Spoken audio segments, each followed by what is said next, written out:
ಈ ಬಗ್ಗೆ ಮಾತನಾಡಲಿಕ್ಕೆ ನಮ್ಮ ಜೊತೆಗೆ ಕಾರ್ಕಳದಿಂದ ಶಾಸಕ ಸುನಿಲ್ ಕುಮಾರ್ ಅವರು ದೂರವಾಣಿ ಸಂಪರ್ಕಕ್ಕೆ ಬಂದಿದ್ದಾರೆ. ಸರ್ ನಮಸ್ತೆ. ಸರ್ ನಮಸ್ತೆ, ನನ್ನ ಧ್ವನಿ ಕೇಳಿಸ್ತಾ ಇದ್ರೆ? ಕೇಳಿಸ್ತಾ ಇಲ್ಲ ಧ್ವನಿ. ಆಲ್ರೈಟ್, ಮೂವರನ್ನ ಅರೆಸ್ಟ್ ಮಾಡಲಾಗಿದೆ ಸರ್, ಏನ್ ಹೇಳ್ತೀರಿ ಮೊದಲ ಪ್ರತಿಕ್ರಿಯೆ?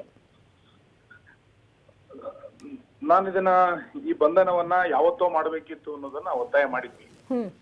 ಕಡೆಗಾದ್ರೂ ಸರ್ಕಾರ ಬಂಧನ ಮಾಡಿದೆ ಅನ್ನುವಂತ ಒಂದು ಸಮಾಧಾನದ ಜೊತೆನಲ್ಲಿ ನಮ್ಮ ರಾಜ್ಯದಲ್ಲಿ ಪಾಕಿಸ್ತಾನದ ಪರವಾಗಿ ಘೋಷಣೆ ಕೂಗಿದವ್ರನ್ನ ಬಂಧನ ಮಾಡಬೇಕು ಅನ್ನುವಂತ ಒತ್ತಾಯ, ಆ ಕುರಿತಂತೆ ವಿಧಾನಸಭೆಯಲ್ಲಿ ಧರಣಿಗಳು ಇದು ನಡೆಯುವಂತ ಪರಿಸ್ಥಿತಿಯೇ ನಿರ್ಮಾಣ ಆಗಬಾರ್ದಿತ್ತು.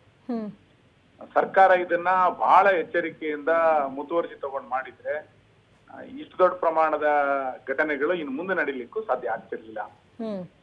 ಎಲ್ಲೋ ಒಂದು ಕಡೆ ಮುಚ್ಚಿ ಹಾಕುವಂತ ಪ್ರಯತ್ನವನ್ನ ಮಾಡಿತ್ತು. ಸಾರ್ವಜನಿಕ ಒತ್ತಡಗಳು ಜಾಸ್ತಿ ಆಗ್ತಾ ಹೋದಂತೆ ಇವತ್ತು 3 ಜನರನ್ನ ಬಂಧನ ಮಾಡಿದರೆ ನಾನು ಸ್ವಾಗತಿಸ್ತೇನೆ. ಇವ್ರ ಮೇಲೆ ದೇಶದ್ರೋಹದ ಅಡಿಯಲ್ಲಿ FIR ಅನ್ನ ದಾಖಲಿಸಬೇಕು. ಯಾವ್ದೋ ಸಣ್ಣ ಪುಟ್ಟ FIR ಗಳನ್ನ ಹಾಕಿ ಬಿಡೋದಲ್ಲ.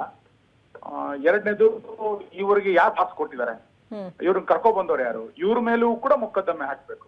ಕೇವಲ ಇಷ್ಟಕ್ಕೆ ಮಾತ್ರ ನಿಲ್ಲೋದಲ್ಲ. ಇವ್ರು ಯಾರು ಪಾಸನ್ನ ಕೊಟ್ಟು ಅವನು ಕೂಡ ಇರುವಂತ. ಹಾಗಾಗಿ ಇಡೀ ಆ ಗುಂಪು ಪಾಕಿಸ್ತಾನ್ ಜಿಂದಾಬಾದ್ ಅಂತ ಒಬ್ಬಕ್ಕೆ ಹೋಗಿದ್ರೆ ಜೈ ಅಂತ ಹೇಳುವಂತವ್ರು. All right sir, thank you. Public TV ಜೊತೆಗೆ ಮಾತನಾಡೋದಕ್ಕೆ ಮಾಜಿ ಸಚಿವ ಸುನೀಲ್ ಕುಮಾರ್ ಅವರು ಇದರ ಹಿಂದಿರುವಂತಹ ಕೈಗಳನ್ನು ಬಂಧನಕ್ಕೆ ಒಳಪಡಿಸಬೇಕು, ಅವ್ರು ಯಾರು ಅನ್ನೋದನ್ನು ಪತ್ತೆ ಹಚ್ಚಬೇಕು ಅಂತ ಕೂಡ ಹೇಳಿದ್ದಾರೆ.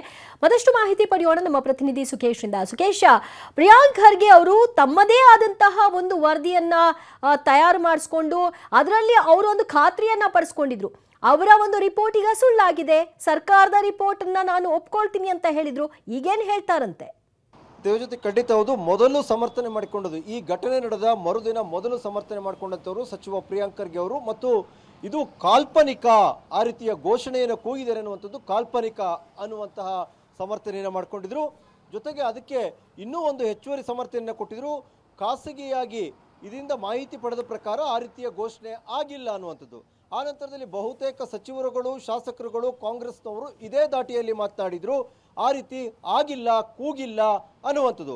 ಆದರೆ FSL ರಿಪೋರ್ಟ್ ಬಂದಿದೆ ಆಲ್ರೆಡಿ ಅಂದರೂ ಕೂಡ ಸರ್ಕಾರ ಬಂದಿಲ್ಲ ಅಂತಲೇ ಅದನ್ನು ಡಿಫೆಂಡ್ ಮಾಡ್ಕೊಂಡು ಬಂದಿತ್ತು ಸಚಿವರಾದಿಯಾಗಿ ಎಲ್ಲರೂ ಕೂಡ. ಆದರೆ FSL ರಿಪೋರ್ಟ್ ಬಂದ ನಂತರದಲ್ಲಿ ವಾಯ್ಸ್ ಟೆಸ್ಟ್ ಸೇರಿದಂತೆ ಎಲ್ಲವೂ ಮಾಡಿ ಎಲ್ಲ ರೀತಿಯಲ್ಲಿ ದೃಢಪಟ್ಟ ನಂತರ ಅವ್ರನ್ನ ಈಗ ಬಂಧಿಸಲಾಗಿದೆ 3 ಜನರನ್ನ. ಅಂದರೆ ಒಂದು ಸ್ಪಷ್ಟ, ಸರ್ಕಾರ ಮೊದಲಿನಿಂದಲೂ, ಅದು ಪ್ರಿಯಾಂಕ್ ಖರ್ಗೆ ಆದಿಯಾಗಿ ಎಲ್ಲರೂ ಕೂಡ ಅಥವಾ ಪ್ರಿಯಾಂಕ್ ಖರ್ಗೆ ಅವರು ಮೊದಲು ಡಿಫೆಂಡ್ ಮಾಡಿದಂಥವ್ರು, ಆ ರೀತಿ ಬಂದಿಲ್ಲ ಅನ್ನುವಂಥದ್ದು. ಇವತ್ತಿಗೂ ಕೂಡ FSL ರಿಪೋರ್ಟ್ ಏನು ಬಂದಿದೆ ಸರ್ಕಾರದ್ದು ಅನ್ನುವಂಥದ್ದು ಗೊತ್ತಿಲ್ಲ. ಆದರೆ ಖಾಸಗಿಯಾಗಿ BJP ಮಾಡಿದ್ದು ತಪ್ಪು ಅನ್ನೋದಾದರೆ ಪ್ರಿಯಾಂಕ್ ಖರ್ಗೆ ಅವರು ಅವತ್ತು ಹೇಳಿದ್ದು ಕೂಡ ತಪ್ಪೇ ಅನ್ನೋದರಲ್ಲಿ ಯಾವುದೇ ಅನುಮಾನ ಇಲ್ಲ. ಯಾಕಂದರೆ ಅಷ್ಟು ತರಾತುರಿಯಾಗಿ ಅವರು ಅದನ್ನು ತಪ್ಪು ಅಥವಾ ಕಾಲ್ಪನಿಕ ಅಂತ ಯಾಕೆ ಹೇಳಿದ್ರು ಅನ್ನುವಂಥದ್ದು ಸಹಜವಾದ ಪ್ರಶ್ನೆ ಆಗುತ್ತೆ. ಅಕಸ್ಮಾತ್ ಅದು ಕಾಲ್ಪನಿಕ ಆದರೆ ಇವತ್ತು ಯಾಕೆ ಬಂಧಿಸಿದ್ರು ಅನ್ನೋಕ್ಕೂ ಕೂಡ ಅವರು ಉತ್ತರ ಕೊಡಬೇಕಾಗಿರುವಂಥದ್ದು. Divyajyothi. Right, thank you Sukhesh ನಿಮ್ಮೆಲ್ಲ ಮಾಹಿತಿಗೆ.